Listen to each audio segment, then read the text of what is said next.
After a storm, some communities build back stronger than before. I can't believe that it's up. I can't believe that we were able to help them do this, and that, by October, they're going to have top-of-the-line services in this building right here to serve this community. This is the new Coney Island Hospital, which will help serve the 900,000 residents who call South Brooklyn home.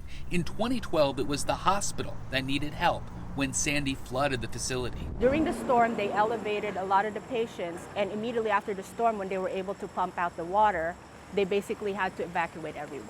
The elevators were not working, so they had to evacuate patients through stairs.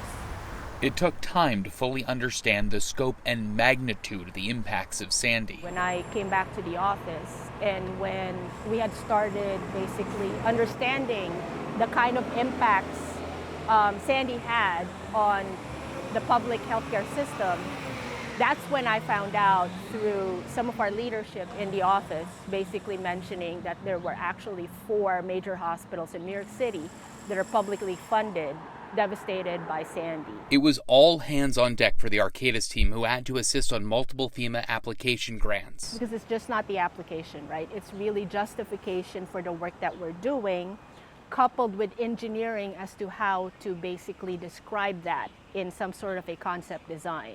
So doing engineering concept designs within 48 hours is unheard of. Working in 12-hour shifts, the team got the job done. When you perform some sort of a benefit cost analysis, you can basically justify that building a real resilient project like this will protect them in the future and prevent them from having more damages into the future. And so therefore we're able to build a hospital like this as a result of that. The new hospital is elevated out of harm's way, and floodgates now reinforce the other vulnerable parts of the facility.